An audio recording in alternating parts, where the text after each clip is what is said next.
I'd like to preface this by saying that I live a pretty straight-edge lifestyle, so I'm certain that what I saw and heard last New Year's Eve wasn't the result of a hallucination or a drunken stupor. It was 100% real. I live on the outskirts of your stereotypical small southern town. A few of my friends live even further out in the boondocks, areas only accessible by dark, winding country back roads. One of those friends, Darren, lives with his family in one of the more upscale neighborhoods in the area, which also happens to be only reachable via those roads. Every year, Darren's family throws a New Year's Eve party at their house, and all the family's friends are invited, myself included. It's always a fun time. So I'm genuinely excited when I get that formal invitation from Darren's parents in the mail. As usual, the weather in the south was being weird. Winter didn't really settle in until a few days before New Year's Eve. I remember the newly frigid air and the bumpy, unkempt country roads made for an uncomfortable ride to the house. Usually I avoid using my high beams because I hate when other drivers blind me with theirs. But this time, the darkness on that narrow, winding road made it necessary. The road was surrounded on both sides by dense tree lines, and even with my brights on, it was hard to see all the twists and turns ahead. Notably, there aren't any other houses between the road's turnoff and Darren's neighborhood, except for a lone shack that looks like it's been abandoned for years. Sometimes, though, I'd catch lights flickering inside whenever I passed by. A few minutes into the drive, on a particularly straight stretch of road, my headlights caught something white standing out against the darkness. As I got closer, I realized it was the shape of a person standing alone on the side of the road. They weren't moving or hiding, just standing completely still, with their back to the trees. It was a woman, clearly wearing a white dress or gown of some kind, totally inappropriate for the cold. I kept my brights on out of caution, so I couldn't make out specific details because of the glare reflecting off the white fabric. As I passed her, I felt a wave of relief that she didn't step out into the road and force me to stop. Then, I started to wonder if maybe I should have stopped to see if she needed help. Maybe she was a guest headed to Darren's party. But when I glanced into my rearview mirror, I saw something that chilled me. In the red glow of my taillights, the woman had turned her body to face my car, still standing completely still, but now watching me. It was definitely creepy. In that moment, I was glad I wasn't the best example of a good Samaritan. There was no way she was another party guest. I arrived at the party without any further incident around 8 p.m., parking in the gravel circle alongside about a dozen other cars. Darren's house sat in a large clearing in the forest, just like all the other spaced-out homes in the neighborhood. The festivities continued until we'd watched the ball drop in both New York and our own time zone.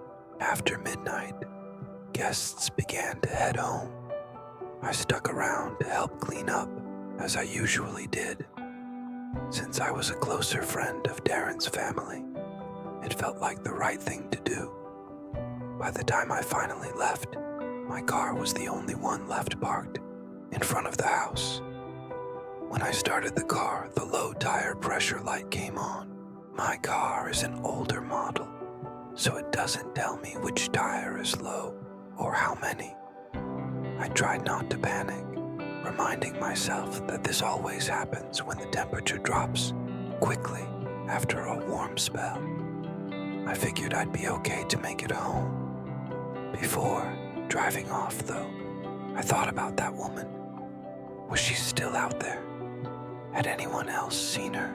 There was an alternate route I could take home. but it would add 20 extra minutes to my drive.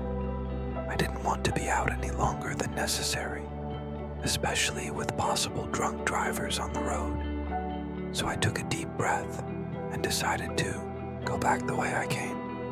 I really wish I hadn't. Not even a few minutes down that same dark road, something felt off. I could feel it and hear it. A grating, scraping noise.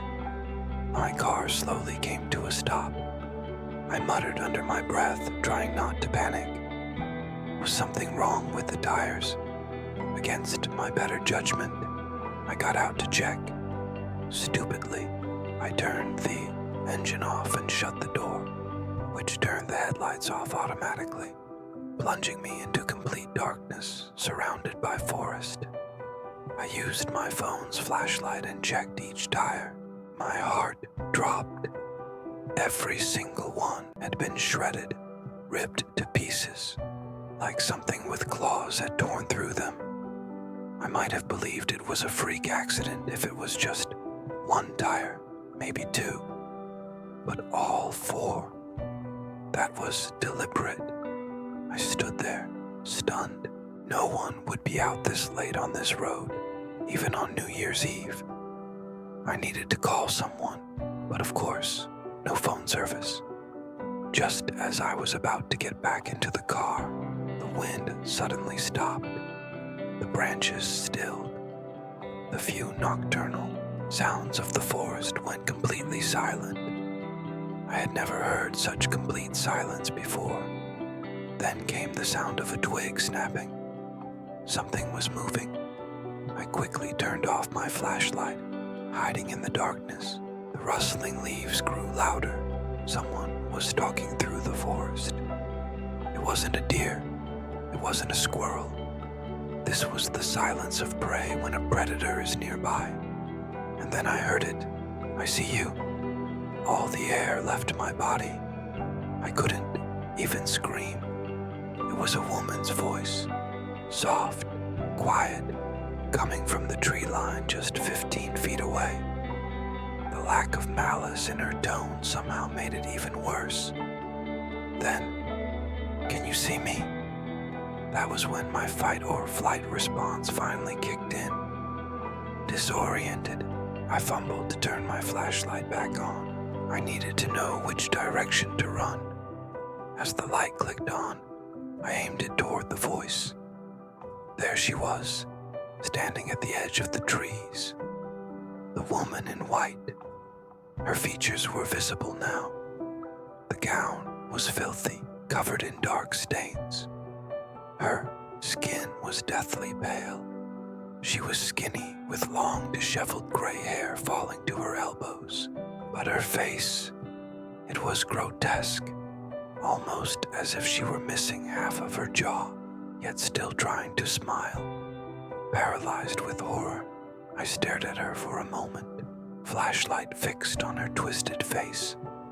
Then I ran. I ran back down the road, back toward Darren's house. The shack was closer now, but I didn't dare go near it. What if she lived there? I could hear her behind me, the snapping of twigs, the rustling of leaves. She was chasing me, but adrenaline carried me. I made it back to Darren's house and pounded on the door, pleading for someone to let me in. His mother answered, shocked by how shaken I was. I told her everything, along with Darren and his dad.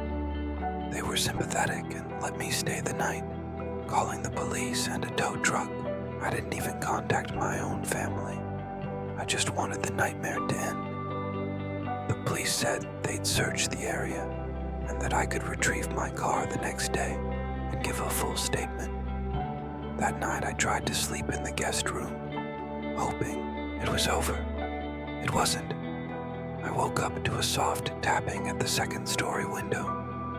I looked at the clock. 14 a.m. There were no blinds on the windows and I didn't dare look out. Then I heard the voice again. I see you. She had followed me here. She was throwing rocks to get my attention. I stayed in that bed, wide awake until sunrise. When the family woke, I told them what happened. We checked the yard together. Near the spot where I heard her voice, Darren's father found a large, rusty knife. It wasn't theirs. That's probably what she used to slash my tires, which meant she had followed my car to the party. She had waited.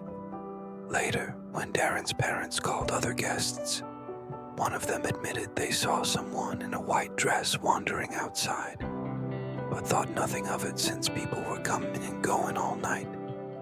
When I gave my statement to the police, I asked them to check the shack. They did, and found no one inside, but they did find the surrounding woods full of gutted wildlife. They never found the woman, and that raises terrifying questions.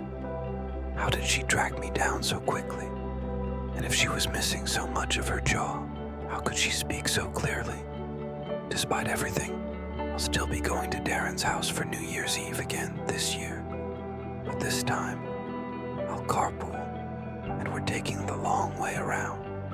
When I was 26, I took a trip to San Diego. I flew there and stayed with a friend for a few days. I had booked a late-night flight back home, and my plane landed around midnight. By the time I got off the plane and made it to the ground transportation pickup area, it was about 12:30 a.m. I waved down a random taxi in the designated section and gave the driver my home address. He said he'd take me for $30, which was a really good deal compared to Uber. He got out to help me with my bag, but I told him I was fine holding it with me. So he placed it on the seat behind him, and I sat diagonal from him in the van. He pulled up directions to my apartment, and we were on our way. My apartment at the time was about a 30-minute drive from the airport, and at this hour, there was no traffic. A couple of times during the ride, I caught the driver staring at me through the rearview mirror. On the second time, he broke the silence and asked where I was coming from. I told him San Diego. He replied, "Oh, very nice," then asked what I was doing there. I said I was just visiting a friend.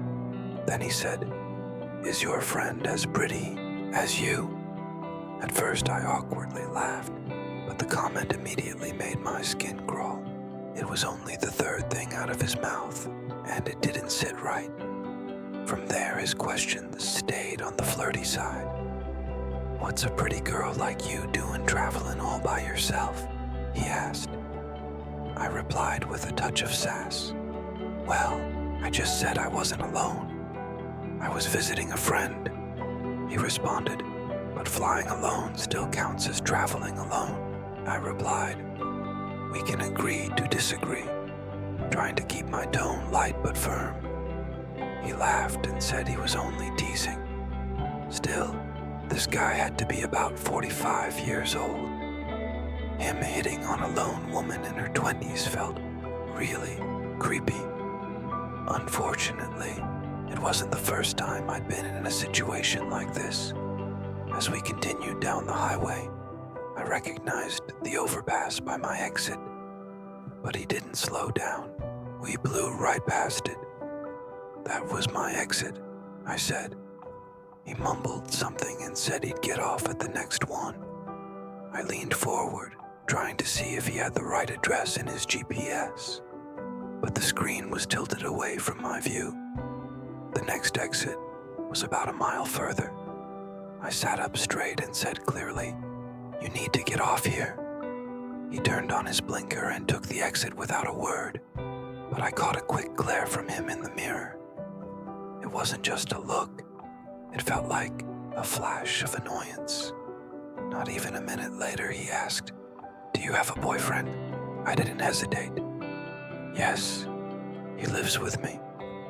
I think he noticed how quickly I answered, because he followed up with, "What's his name?" That was the final straw for me. I told him I was putting my headphones in and didn't want to talk anymore. My AirPods were basically dead.